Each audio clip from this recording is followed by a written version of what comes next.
good. All right, ladies and gentlemen, welcome to the factory floor. We are joined by, of course, ourselves.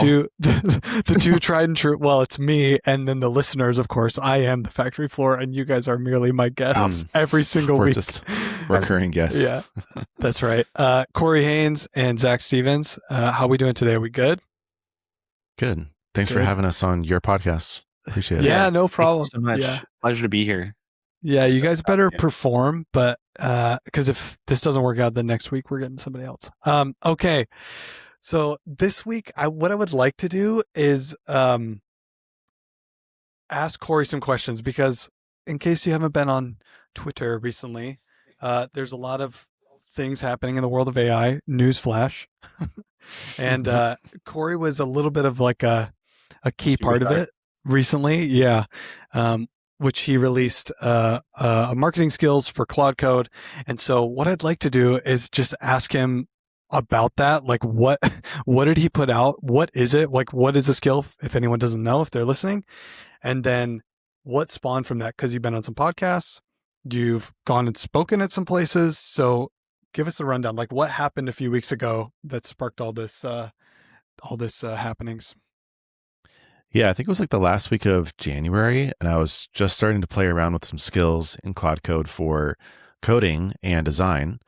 And then I was like, I wonder if there's any for marketing and or copywriting, or how that would work. And so I made my own to kind of experiment with it. And I just like kept it open source and public in GitHub.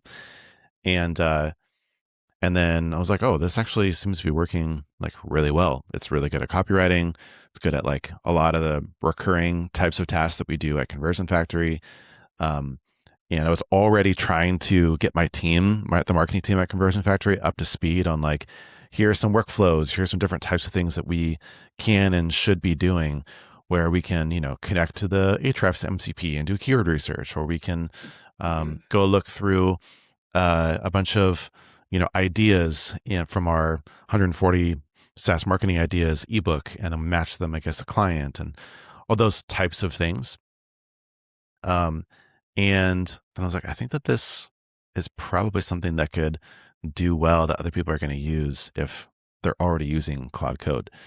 And so I like kind of launched it, but then it really took off, like honestly, way more than I initially expected. And I think because every other skill out there, which I'll explain what a skill is in a second, every other skill out there already was just focused on like super, super technical things. But as we know, coding and programming is getting really, really easy. And so what people have appetite for now are all the things that are not related for coding and programming. It's for marketing, it's for design, it's for sales, it's for customer support. And Claude Code is this tool, this vehicle that allows you to do so much more than a ChatGPT. And so these skills kind of give Claude Code, which is already a really powerful tool, even more tools and capabilities, and basically steers it in the right direction. So like a skill is a markdown file with a bunch of rules about what to do and what not to do. And so I made a skill pack that was just a bunch of skills all together in an open source repo.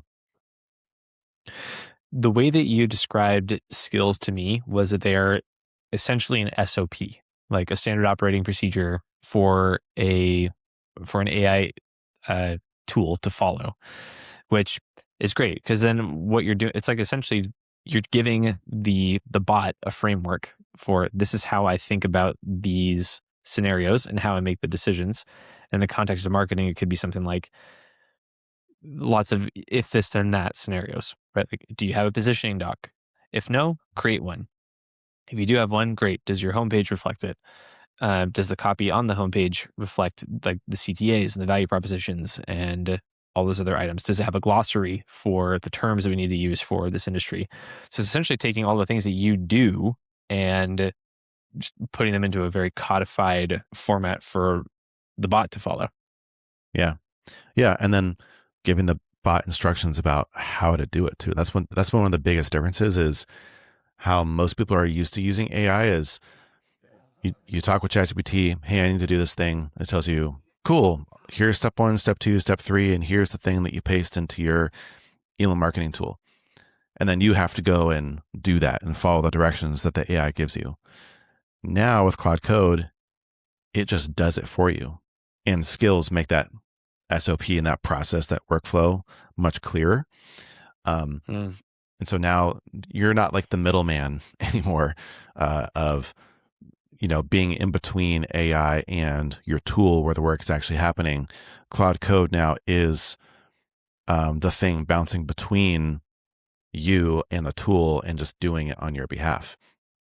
And that unlocks a lot because AI is, thousands of times faster than we are. And so when you can give it these guardrails, you can do a lot more than you ever thought was possible.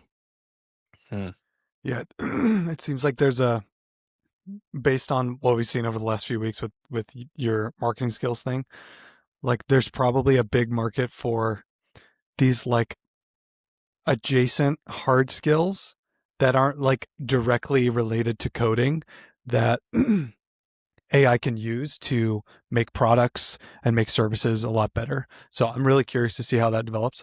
I do want to ask, how did so take me from you wrote this thing and then you tweeted about it to like then the next echelon of things that happened, which is you're on some podcasts and in some YouTube videos and speaking at different companies and conferences and things. How did that take place? Yeah. So how GitHub works is when you have an open source project, people can give a star, which kind of like saves it for them, but it's also just like a public, count of endorsement essentially. And so, pretty quickly it hit like 1,000 stars.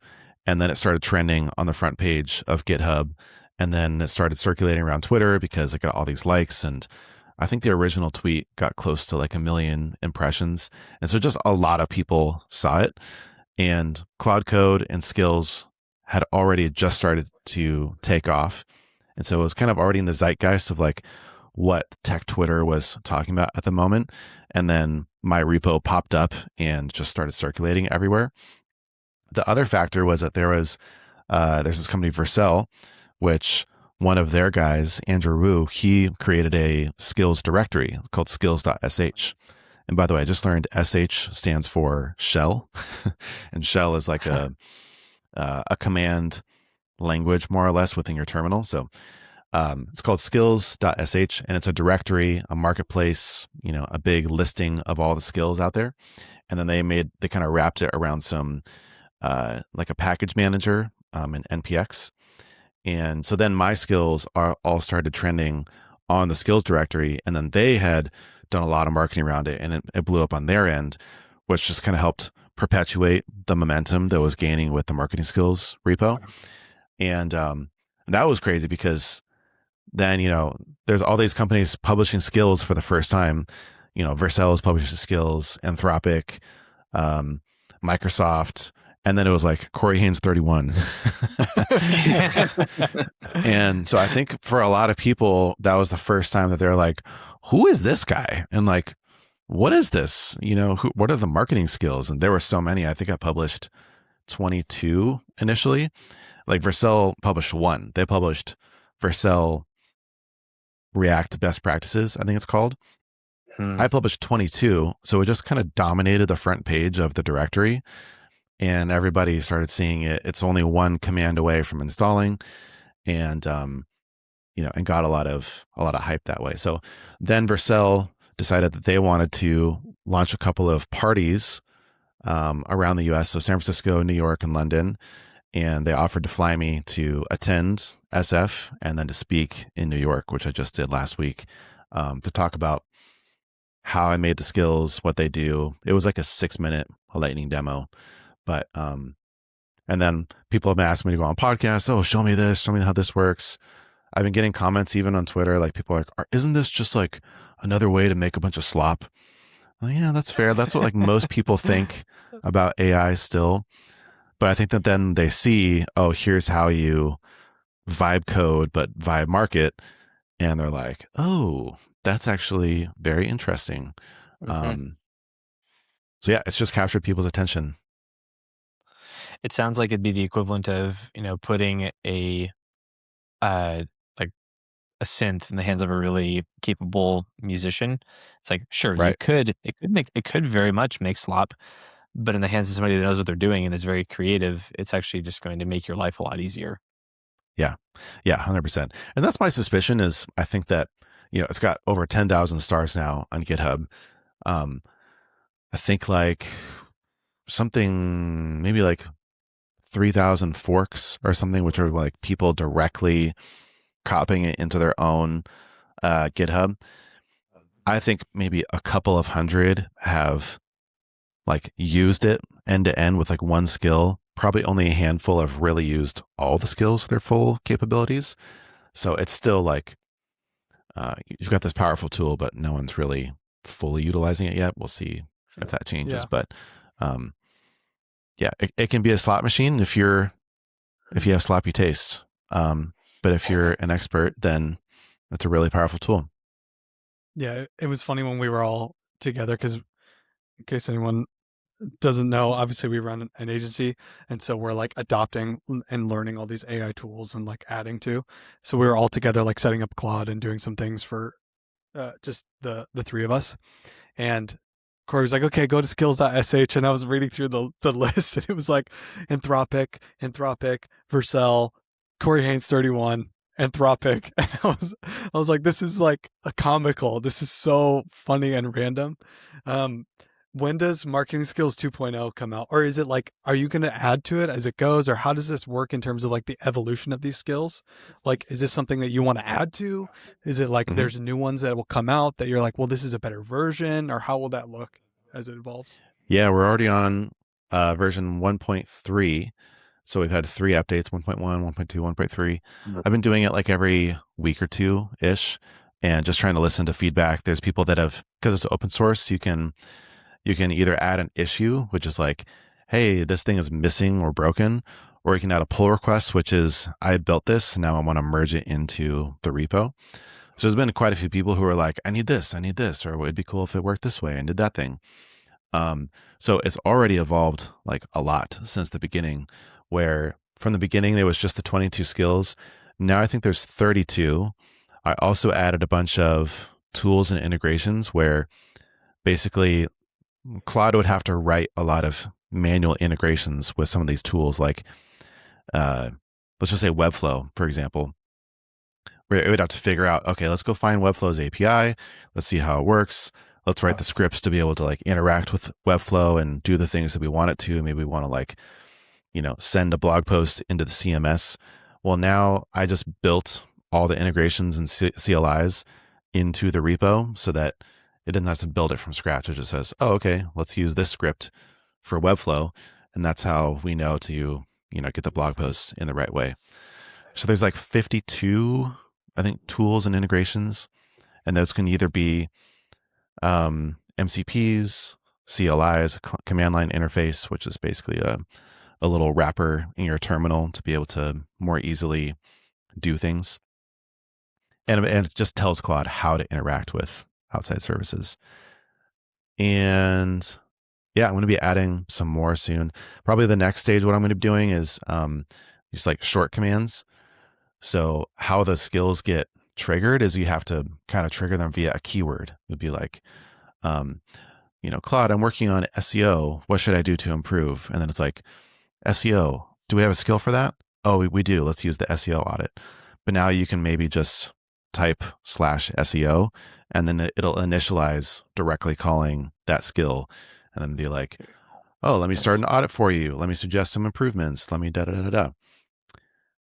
The other thing, like, I don't know where it's going to go. I have no idea where this is going to land. I don't even know.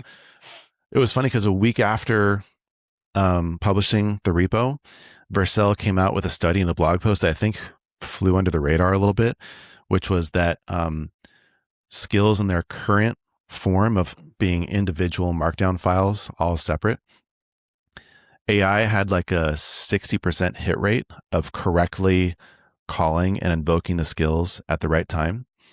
But if they compressed all the files into one massive markdown file that was like digitally compressed so that it was a smaller file size and easier to read, it had a 100% hit rate. Man. So they were like, everybody compress your skills. But there's no good way to do that. So there's probably going to be a future where marketing skills is just one giant file versus right I now see. it's like a couple of Separate. hundred files. Yeah. Hmm. Like altogether, So if you re- split them out, you know. So rather than having like, oh, this one's for copywriting, this one's for SEO, this one's for X, Y, and Z, those would all be compressed into one. It's just marketing. So anytime you're asking anything related to marketing to Claude, it'll just reference that and then find that piece of the markdown. Is that what you're saying? Right. It'll just go to that section. If you say SEO, it'll go to the marketing skill and then it'll search for the SEO section and then follow Of that. the It'll one- all be the exact same content. It's just Yeah. packaged differently. What- Interesting. How easy is it for somebody to get started with it? What should they count on there being the most value within those skills? Like, if you're going to pick one thing out of these skills, this is the GOAT. Maybe like the top three. Go over to the top three things inside those skills that everybody should utilize. Or perhaps even better question, like, what's the order by which you establish them? Or does the AI already know how to do that? Like, it will walk you through the steps. So the skill repo will tell you like the order of operations, and it can also give you recommendations. In fact, one of the things I mentioned in New York at my talk was one of the things I found to be the most useful when starting out with a skill is you don't want to have to read through the skills themselves. Like, it's not really important for you to know and memorize the information. But if you just ask Claude to do that for you and say, hey, how do I use this skill? It can do all the work of thinking for you. And, oh, you're supposed to do this first, and then you do this, and then you do this. Because sometimes you can wrongly prescribe directions to Claude. And you're like, hey, Claude, start with the SEO skill and do this, this, and this. And when in reality, you're supposed to start with the product marketing context skill, which is how I have it set up, where everything starts with product marketing context, which is your positioning, targeting, audience, information about your product, capabilities, things that it does, things that it doesn't do, so that you're not like hallucinating features. That skill sets all that up for you. And then every other skill references the product marketing context skill so that it's loaded with the right info about you and your product and what you're working on. And then there's other skills that reference each other. Like there's an SEO audit skill. But then if you wanted to get into AI SEO things, then it actually branches off into a different skill, dedicated to AI SEO. So probably where I would start is product marketing context. That's always like, and if you just use that one skill and then he just told Claude, don't use the other marketing skills, but write copy for my website, it's probably still going to get you better results because it actually knows about your product instead of just trying to make it up or do like a generic web search, which it can hallucinate all the time. Because it'll, maybe it goes to some review blog post from 3 years ago about your product, and now all those things are out of date or obsolete, right? It might not even go to your own website, or it might go through your website, but it doesn't go through all the pages. It just looks at the homepage, and your homepage only has 30% of what your product can really do, right? So product marketing context, I do think that the copywriting skill is like pretty good at writing decent copy. The programmatic SEO one is really cool because that's one of the most difficult things to do and to do right. And I've even had a couple people do it. You guys know Carlos Arbona. Shout out to him. Yeah. He used it to publish like 24,000 pages on his new startup. And like, they're all perfect. Like they're just done. And he did it in a couple of days, kind of going through it step by step, and went through a couple of iterations, but that's one of those very niche things that's hard to execute right. And then the SEO audit one is also really good because, especially when you're spinning up a new website in Next.js, for example, it's going to do things more built for an app, not a website. And so you do the SEO audit, and then it's going to clean up and add all the things that you need in order to be up to spec for SEO. Very cool. That's especially useful if you have a product that creates a lot of like a huge amount of data. Like Swipe Well, right? Super cool. Nice. I was gonna ask because one of my favorite things is like, there's a lot of agencies that are like a lot of agencies I think die because they're unwilling to adapt. Like they have a certain way that they've done things for a really long time and it worked for a set period of time.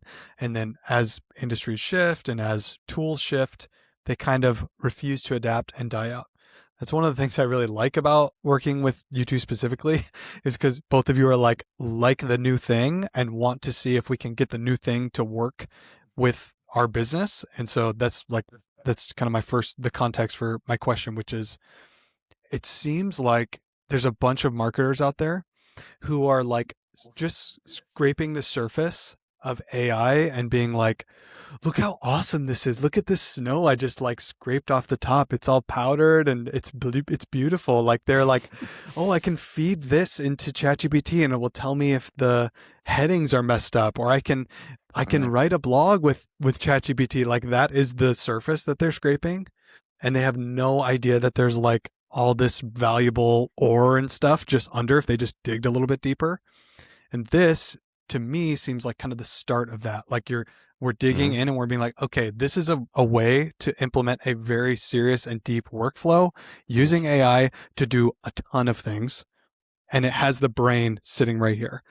How long before the normal marketing people can handle this kind of like normal market people who have no coding background or even no like development background, even using no code tools, how long before they can do this kind of thing without needing like serious hand holding? That's like kind of my biggest concern with the way that marketing is shifting with AI.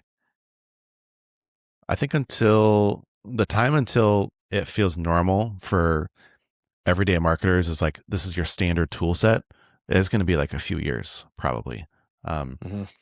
They're just, I mean, we went to a conference, just a few weeks ago, and I don't think I talked to a single person who had even touched Claude Code or really even knew what it was. Really? Yeah. Yeah. Like, but the flip side of that is that I don't think Claude Code is like the final tool that we all should be using for marketing. The fact is that like using the terminal is not a very user friendly experience. And it takes a lot of finessing your terminal, Claude Code, your setup, integrating with other tools. And so like, I think that's going to be the thing that we do really, really well. And like, if you're cutting edge, that's going to be the way that you do it. But long term, we're all going to find ways to take Claude Code and put it into the browser and have those connections all set up for you. That's basically the point of Magister, the new thing that's kind of branched off of marketing skills, because there was all these people that were like, I've never even touched a terminal before. How to do this? And I made codingformarketers.com. And then everybody in the Discord is like, can I just use Claude and Claude Cowork? I'm like, no.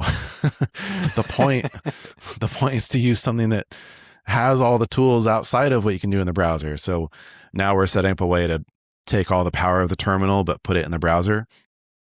So there's going to be tools like Magister and others. There's even like Manus now that have these built-in connectors and essentially are literally running Claude Code under the hood. They're using the Claude Code SDK, which means that they are taking Claude Code. Yeah. 100%. Manus is running off of the Claude Code SDK, even though it's powered by Meta. Yeah. And so is OpenClaw. OpenClaw uses the Claude Code SDK. I mean, yeah, but we all knew that.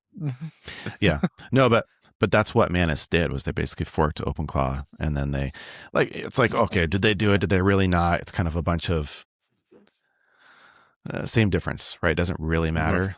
But yeah, detail wise, like Claude Code right now is the gold standard for agentic AI. And so everybody is using Claude Code under the hood.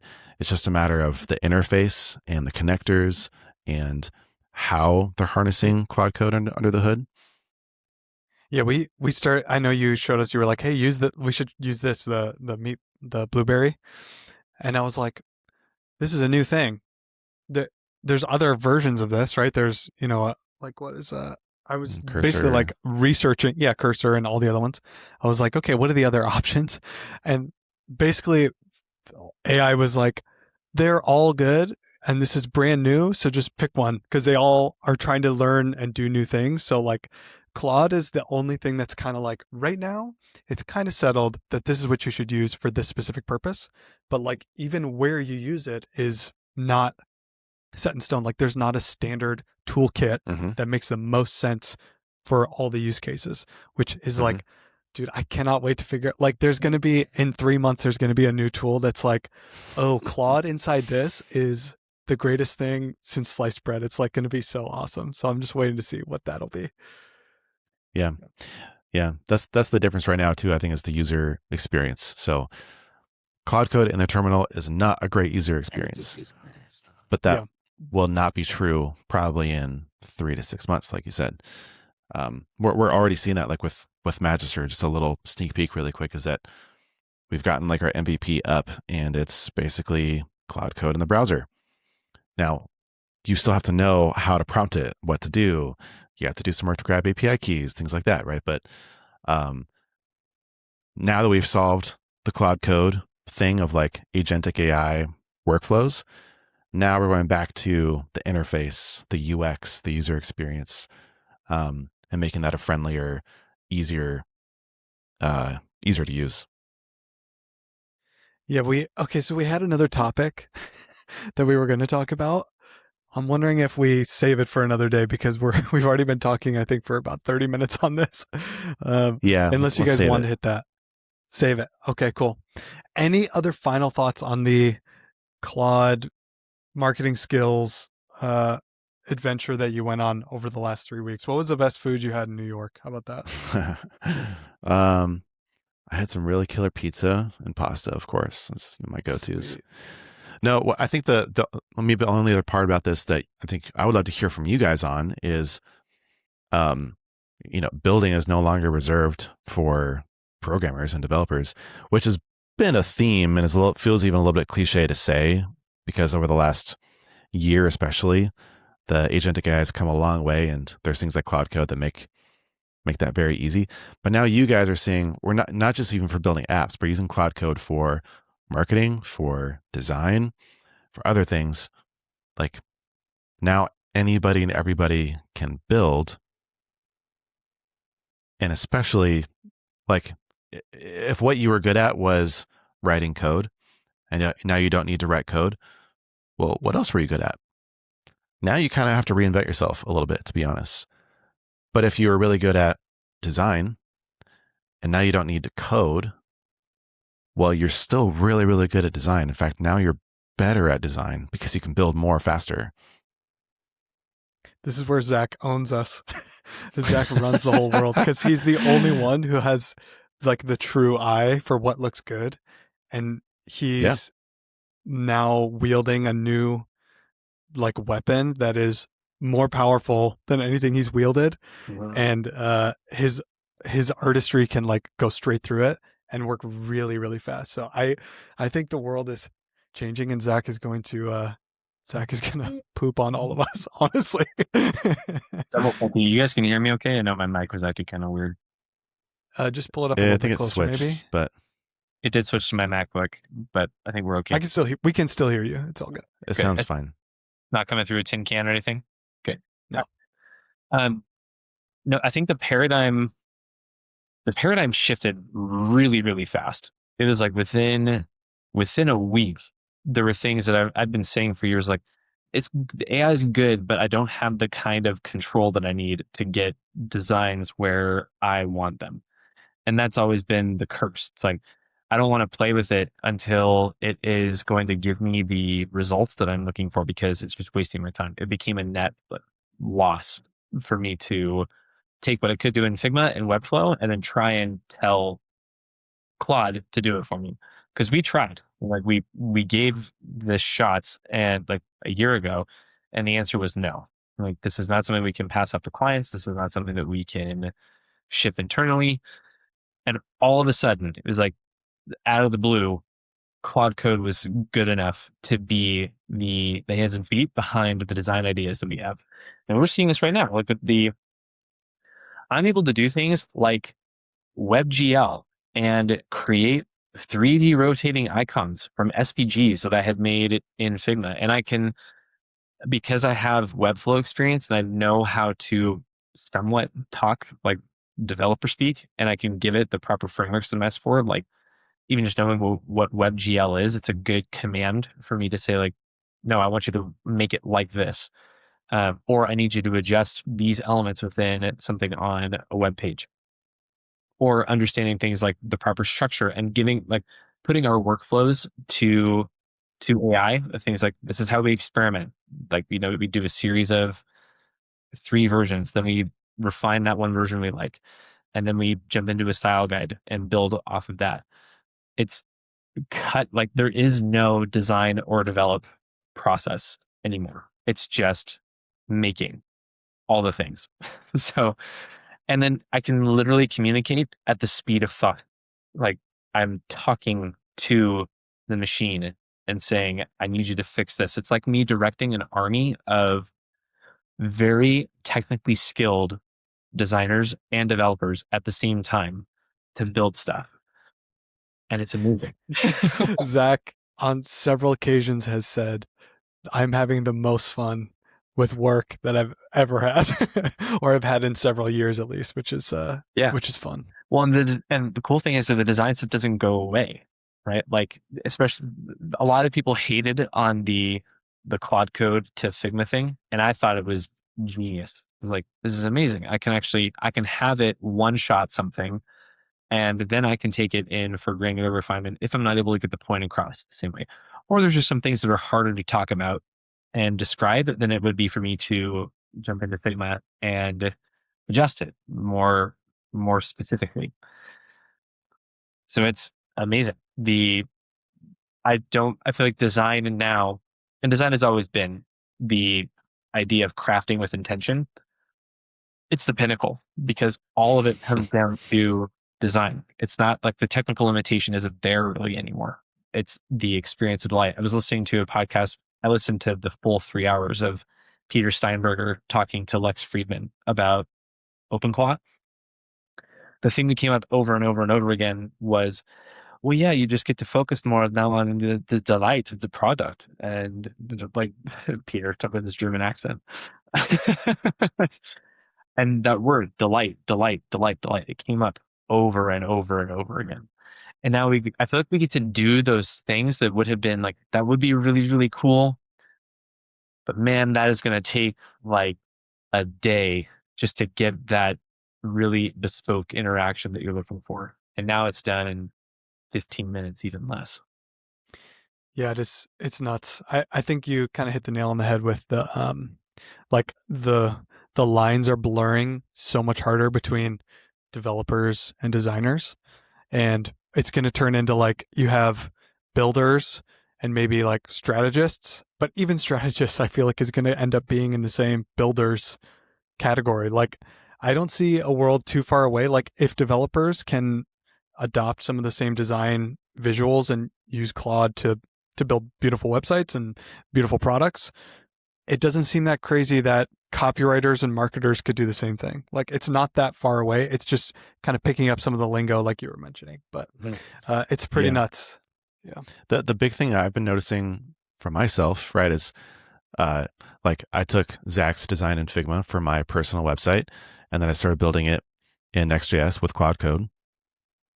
And there are certain subjective things open to interpretation about the design, color gradients, animations, the use of certain accents and elements across the site that I'm not as practiced or familiar in, or even have the vocabulary about. Like, I found myself in Claude Code being like, okay, in my head, I have this idea of like a shimmer, but then when I say shimmer, what it produces is not what I imagine. What am I imagining? What's another word for shimmer that's not shimmer? You know what I mean? So like, the more you can expand your vocabulary, the better you're going to be at whatever you're trying to produce. So I found myself being like, dang, I just need to know more design lingo, because I don't know how to describe what's in my head and tell it to Claude Code. Yeah, I don't know. I think there's so much experimenting for us to do, and a lot of like taking projects and being like, hey, this is how we're doing it now, switching it up. But yeah, I had the same thing where I was like, oh, I should start building because again, we have all personal sites that Zach designed that we need to spin up. I was like, oh, let me start taking this. And I did kind of the same thing. And I was like, okay, I have a gradient. It's a radial gradient. This is the color, the hex codes or whatever. And it gave me like, instead of like a from the bottom corner up, it was like a center gradient going out. It looked like a big like rainbow. And I was like, dude, this is not what I wanted. Just having to like be more specific and be more like, oh, I should have just given it direct access to the thing I was explaining rather than just pasting it in and being like, this is what you should do. Like, how do we make all those interconnections and all that stuff? Yeah, that's it. It is still, you get way quicker haptic feedback. This is why the Figma to Claude Code thing was fantastic, because I can move something where I want it and like get more specific or change an element like that. I had to do this with the buttons on Conversion Factory site because they were pissing me off. I was like, you're not getting me right now. Blueberry and Claude Code. So what I did was I took the button in and I wanted a very specific hover state. And I said, okay, I'm going to make this hover state real quick. Nailed it, 2 minutes, and then send it back to Claude Code. And I said, make the transitions between all of these elements really smooth and easy. Nailed it. Good to go. Yeah. Mm-hmm. Oh, we could go back and forth. This is so like, there's so much to talk about. We could just do this on a bunch of stuff for a very long time. So let's wrap. Super cool stuff. Corey, thanks for sharing all the awesome stuff about the skills, and really excited to see how Claude and all that stuff is going to change our workflow with Conversion Factory. But yeah, thanks for joining the factory floor. We will see you on the next episode. Go. Zach, I think there's one other thing to add to this, which is what we're talking about right now, like the line between design and development. It's not happening tomorrow. It's not happening next week. It's not happening next month. We're doing this right now. Like the design team at Conversion Factory is Claude Code. We have the terminal up. We are skipping between like that process. Like it's no longer bifurcated between the dev team and the design team. The designers are in there making changes, and it's freaking awesome. So the next time you see us, we are going to have websites that have been coded in Next.js by our design team. That's it. Signing off. Thanks for joining the factory floor. We'll see you next week or next time. Who knows? Peace.